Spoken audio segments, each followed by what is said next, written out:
wa sheria, bali katika kumwamini Kristo kuna uponyaji na haki ya kwangu, haki ya uponyaji, haki ya chochote ninachokihitaji duniani. Lakini si tu haki ya duniani, nina haki ya kuingia mbinguni, na nina haki ya kudai kitu chochote kwa Baba yangu kwenye kiti chake cha enzi cha mbinguni, na kumwambia Bwana, kuna mambo yako duniani ambayo yananisibu mimi, nashindwa kukutumikia. Kwa hiyo ndio maana tunayo haki ya damu ya Yesu. Sema Bwana Yesu, Bwana Yesu, ninaomba toba juu ya familia yangu, ninaomba toba juu ya maisha yangu ya Bwana. Sheria yote ya kipepo, sheria yote ya wanadamu ambayo imenizoea kubarikiwa kwangu, ninaomba toba kwa damu ya Pasaka, kwa damu ya Pasaka. Sheria yoyote ya wanadamu, sadaka yoyote kwa damu ya Pasaka, naomba toba ya Bwana.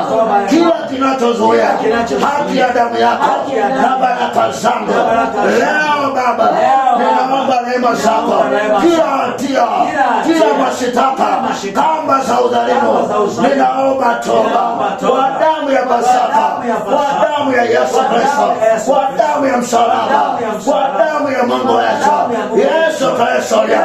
Nafanya upatanisho kwenye familia yangu, ninafanya upatanisho, naipatanisha familia yangu na msalaba wa Golgotha, napatanisha ardhi yangu na msalaba, napatanisha kaya yangu na msalaba, napatanisha mume wangu na msalaba, napatanisha watoto wangu na msalaba, napatanisha duka langu na msalaba, chombo changu cha moto nakipatanisha na msalaba, kwa damu ya Yesu, kwa damu ya Yesu, kwa damu ya Yesu.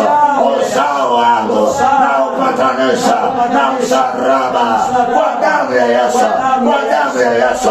Kila mahali ya Bwana